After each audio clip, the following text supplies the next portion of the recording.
Assalamualaikum warahmatullahi wabarakatuh. Perkenalkan, nama saya Eka Sari dari Universitas Muhammadiyah Profesor Dr. Hamka Jakarta, Fakultas Ilmu Kesehatan, Program Studi Gizi tahun 2017. Nah, teman-teman, pada kesempatan kali ini saya akan membahas terkait menu untuk pasien diare.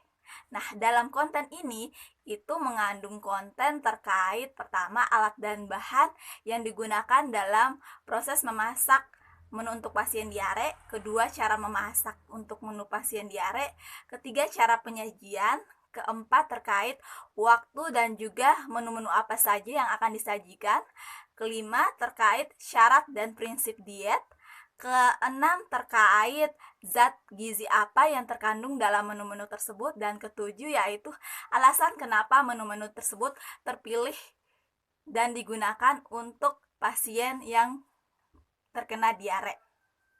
Itu saja yang akan dibahas dalam konten video kali ini. Bagi teman-teman, tolong disaksikan.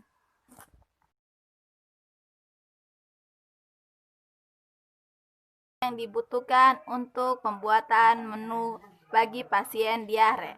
Pertama, untuk pembuatan nasi tim dibutuhkan beras sebanyak 100 gram dan juga bawang secukupnya. Selanjutnya, untuk pembuatan rolade telur dibutuhkan daging ayam sebanyak 40 gram dan juga telur.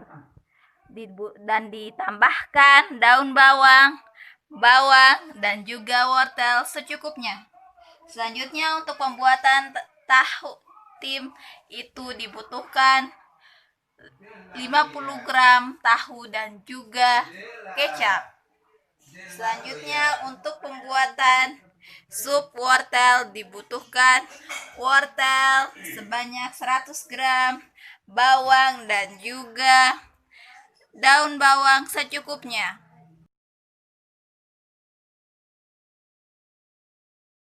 Dan penggorengan, spatula, piring saji, mangkok, sendok, timbangan, piring, sendok besar, dan juga kompor.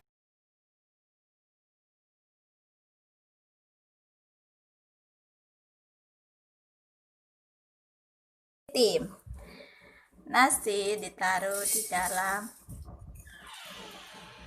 tempat pemasakan, lalu diisi dengan air, kemudian ditutup, lalu nasi diaduk sampai masak, kemudian ditambahkan minyak dan ditambahkan bawang secukupnya. Lalu nasi diaduk hingga matang.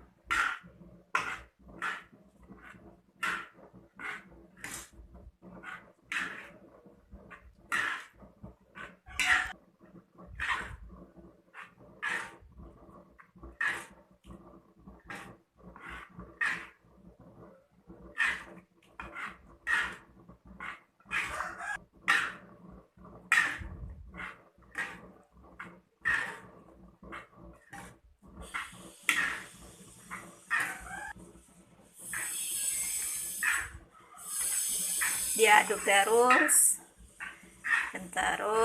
hingga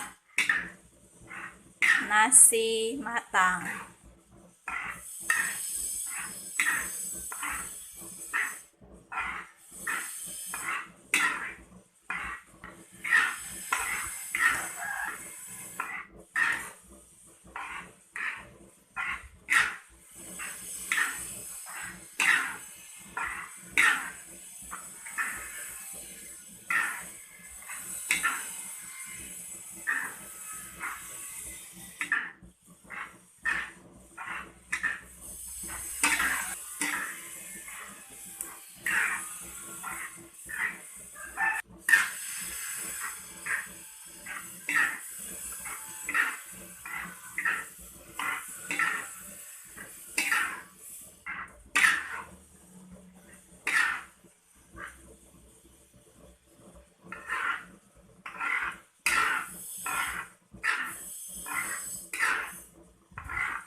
Jika nasi sudah matang begini, lalu kemudian ditaruh di wadah.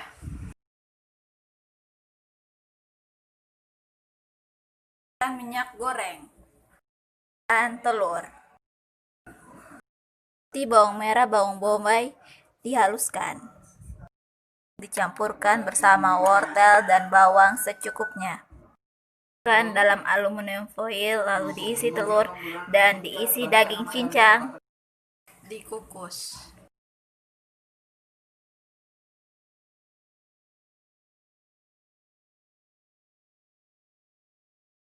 Tahu dipotong-potong lalu dihancurkan. Kemudian ditaruh secukupnya wortel dan juga bawang secukupnya. Dicampurkan. Tahu dikukus dalam aluminium foil.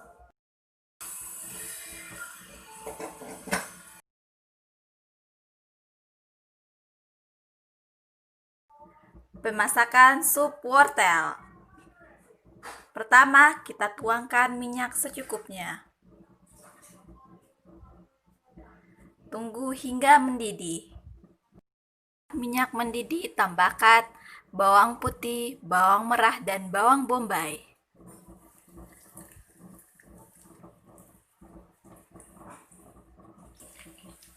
Lalu diaduk hingga kemerahan.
Aduk-aduk hingga kemerahan, kemudian masukkan wortel, lalu diaduk,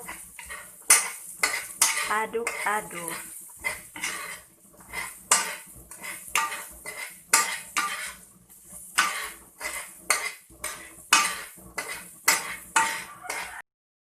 Diaduk sejenak, lalu masukkan air secukupnya, kemudian diaduk.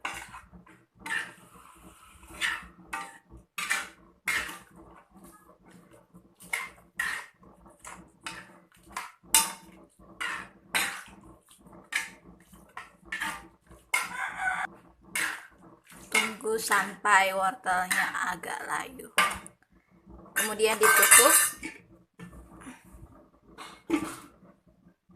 Tunggu hingga mendidih. Tambahkan garam, gula, dan lada secukupnya.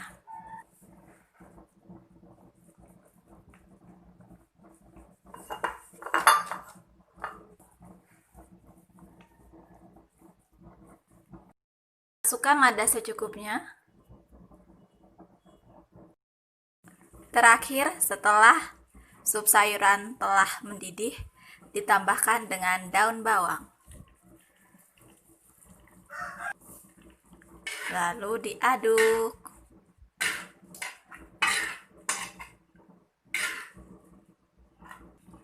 Saat telah mendidih, sup sayuran siap untuk diangkat.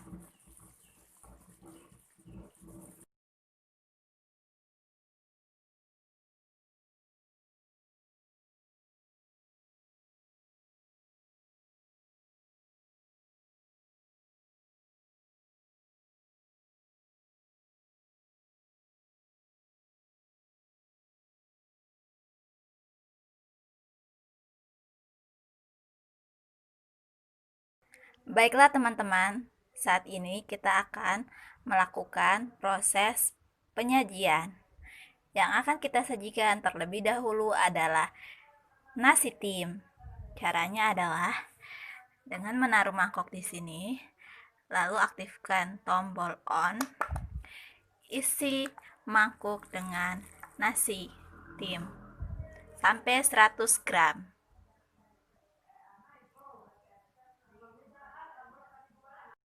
Ada 100 gram. Lalu nasi ditaruh di dalam piring. Dibikin rapi. Lalu masukkan sayur yang telah berisi 100 gram sayuran. Kemudian dimasukkan ke dalam piring saji.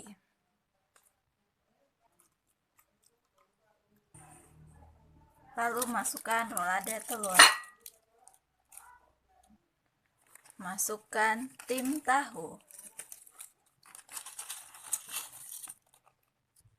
Lalu semangka dipotong-potong.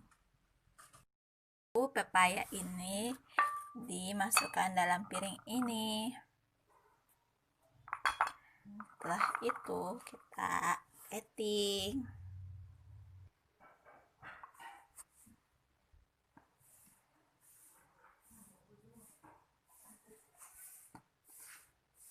Kemudian di plating. Kemudian makanan di plating.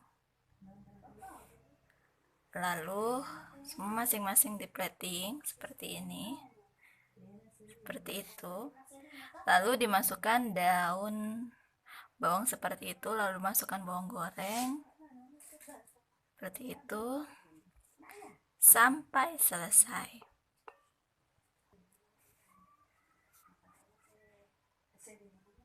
Seperti ini, seperti itu, dan begini, begitu. Lalu setelah itu masuk sayur dan juga buah.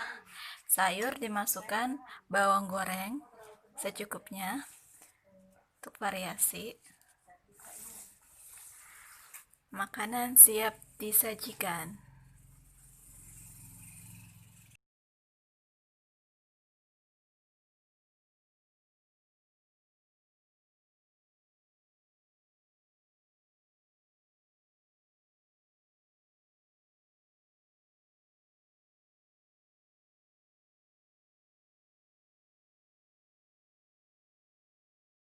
Nah, teman-teman, tadi kan sudah melihat apa saja bahan, alat, dan juga cara memasak untuk menu pasien diare. Selanjutnya, saya akan membahas kembali yang mana menu tersebut terdiri dari nasi tim, sup sayuran wortel, rolade telur, tim tahu, dan juga buah, yaitu pepaya. Makanan tersebut diberikan untuk kelompok dewasa pada waktu siang hari. Bagi penderita diare, makanan tersebut telah disesuaikan dengan kondisi penderita diare, yaitu tidak merangsang sistem pencernaan.